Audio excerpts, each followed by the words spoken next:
بسم الله الرحمن الرحیم. د پوهنې د درس په هکله نن زمونږه درس دی ادبي تیوري.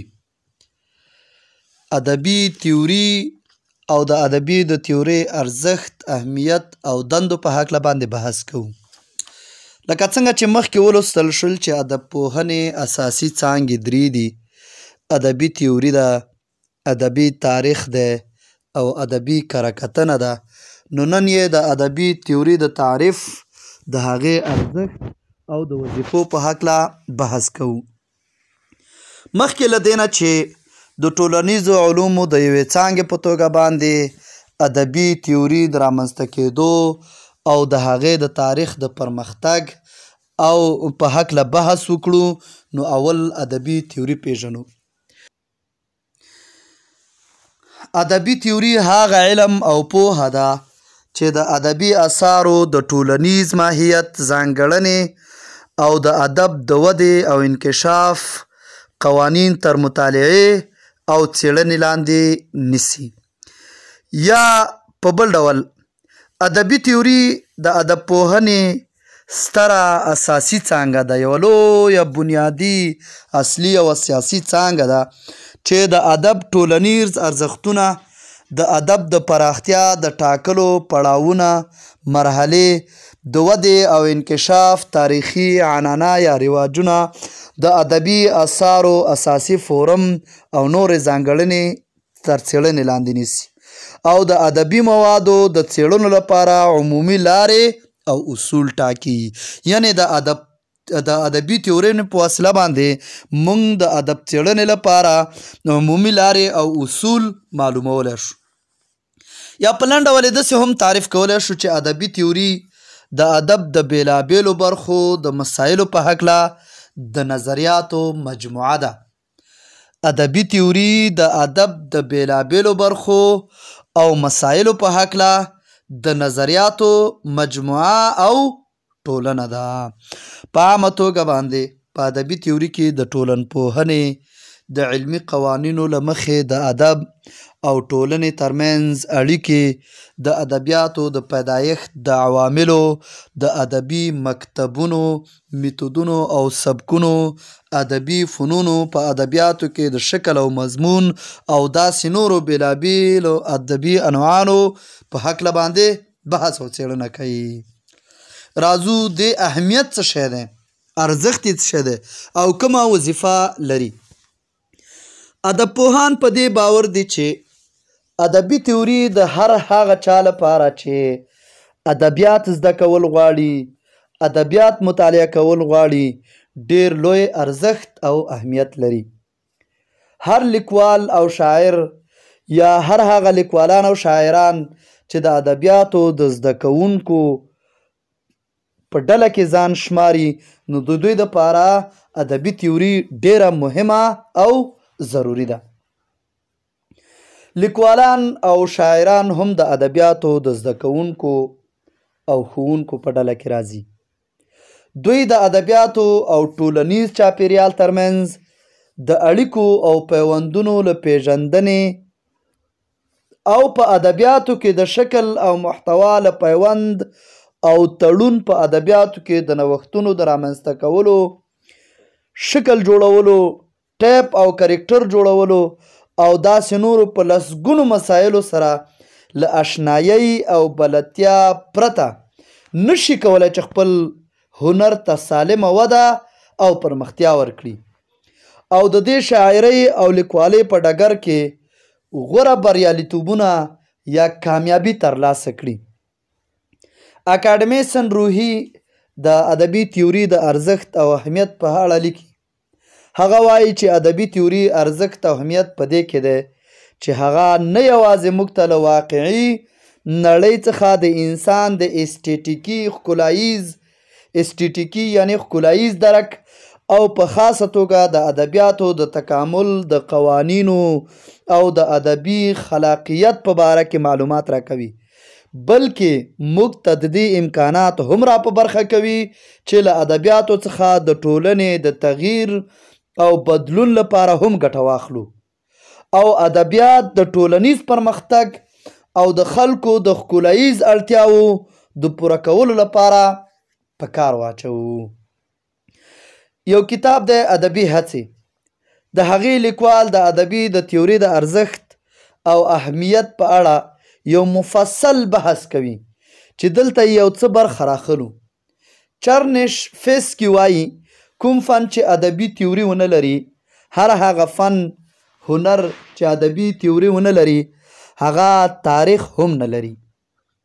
یعنی ادبي تیوري د تاریخ په رامنځته کولو کې ډیر مهم دی. یعنی هر هغه ژبه فن چې تیوري ونه لري تاریخ هم نه لري. له همدې ځایه داسې معلومیږي چې ادبیات باید د تیورۍ په رڼا کې وڅېړلی شي. که دا کار ونه شي د ادبیاتو تاریخ نشي لیکل کېدلی. د ادب په تیورۍ د هنري ادبیاتو ماهیت او ګاڼه معلومولی شو.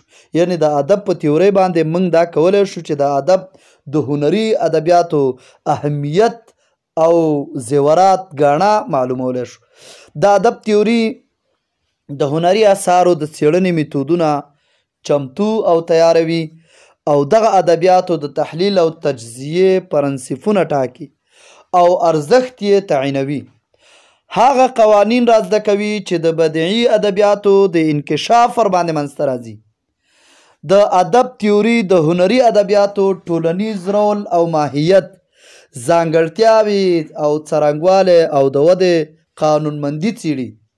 د ادبي موادو او مسایلو ارزونې او ارزیابۍ لپاره مختلف معیارونه او پرنسپونه ټاکي. یعنی موږ کولی شو چې د ادبي تیوري په واسطه باندې ادبي معیارونه معلوم کو، ارزیابي کو، ادبیات وارزو. ادبي تیوري ادبي عام مفاهیم او اصطلاحات طرح او تنظیموي، هغوی ته د یو سنجول شوي منظم سیستم بڼه او شکل ورکوي. همدا د ادبي تیوري مفاهیم او بنسټونه دي چې د هغوی په رڼا کې ادبي افکار له ابهام او اسطورو څخه راوباسي. یعنی ګونګ حالات نه موږ ته ادبیات راښایي.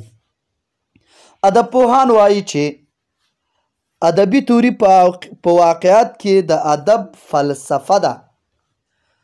ادبي تیوري په حقیقت کې په واقعیت کې د ادب فلسفه ده. په ادبي تیوري کې داسې مسلې مطرح کیږي چې اول د ادب غایه ده، مقصد دی او که وسیله ده. په ادبي تیوري کې داسې مسلې مطرح کیږي: ادب مقصد دی، غایه ده او که وسیله ده. په ادب کې مفکوره زیات ارزښت لري او که د مفکورې د افاده کولو بڼه او شکل. یعنی فکر پکې ډېر اهمیت لري او که د فکر د راوړلو بڼه او شکل چوکاټ. په ادب کې انتقایي اړخ ډېر مهم دی او که ښکلاییز اړخ. په عمومي ډول ویلی شو چې ادبي تیوري د ادب پوه له ایډیالوژۍ او نړیلید سره پیوستون لري، اړیکه لري، رابطه لري. مثال په ډول ځینې ادب پوهان پاملرنه کوي او په دې عقیده او باور دي چې ادب باید د ژوند مادي اړتیاوو سیاسي تبلیغاتو ته وقف نشي. یعنی ادب باید له سیاست نه لرې شي. ادب باید یو خپلواکه توګه باندې وي، بلکې د خلکو ښکلاییز او هنري غوښتنو ته ځواب ووایي. ادبي تیوري ادب پوهنې د دوو نورو سترو څانګو ادبي تاریخ او ادبي کره-کتنې لپاره ځانګړی ارزښت لري. یعنی د ادب پوهنې اساسي څانګې چې درې دي: ادبي تیوري ده، ادبي تاریخ دی، ادبي کره-کتنه ده. نو دغه ادبي تیوري د ادبي تاریخ او د کره-کتنې لپاره یا تنقید لپاره یو خاص اهمیت لري. ادبي مورخ چې ادبي تاریخ لیکي، یو تاریخ پوه چې د ادب په هکله د یوې ژبې د ادب تاریخ لیکي، نو هغه ته له هر څه نه اول باید د په ادبي تیوري باندې وپوهیږي او د یو مشخص ادبي تیوري په انتخابولو سره د ادبیاتو د پرمختګ او پراختیا پروسه تشریح کړي، د دې پروسیجر برابر کړي.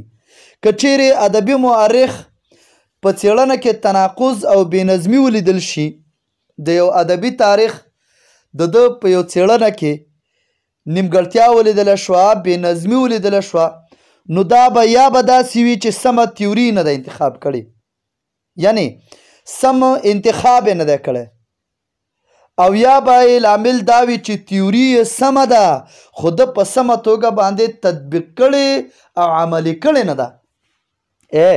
کله چې یو ادبي تاریخ د هغه په لیکنه کې د تاریخ په هکله باندې نیمګړتیا موجوده وه، تناقض موجود و، بېنظمي موجوده وه، نو دا به دوه حالاته لري. یو حالات به دا وي چې ده به سمه ادبي تیوري انتخاب کړې نه وي، یو حالت. دوم حالت به دا وي چې ادبي تیوري به سمه انتخاب کړې وي خو مګر په سمه توګه به تطبیق کړي نه وي، عملي کړي به نه وي، فایده به ترې سمه نه وي اخیستې. په هر صورت د ادبي تیوري او واقعاتونو ترمنځ باید توافق او تطابق اثبات ته ورسیږي. نو ځکه وایو چې ادبي تاریخ په واقعیت کې د ادبي تیوري د تطبیقولو ډګر او میدان دی. ادبي تاریخ په اصل کې په حقیقت کې د ادبي تیوري د عملي کولو تطبیقولو ډګر او میدان دی. ادبي تیوري د ادب پوهنې د بلې سترې څانګې چې هغه ادبي کره کتنه ده، تنقید دی، د هغې لپاره هم ډېر ارزښت لري او اهمیت لري.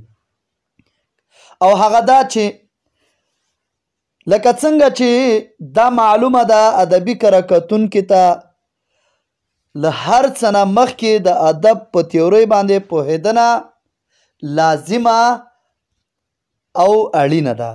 یعنی یو کس د تنقید کوي، نقاد ځان نه جوړوي، نو دې نه مخکې چې دی ځان نه نقاد جوړ کړي هغه دپاره ادبي تیوري ټول نه مخکې لازمه ده چې دی پرې پوه شي. ادبي کره کتنه د ادبي کره کتنې اثر لیکوال په دې اړه ډېر غوره څرګندونې لري چې دلته یې ځینې په لنډیز سره رااخلو. په ادبي کره کتنه کې د ادبي تیوري عامې کلیې او بنسټیزې ضابطې په پام کې نیول کیږي.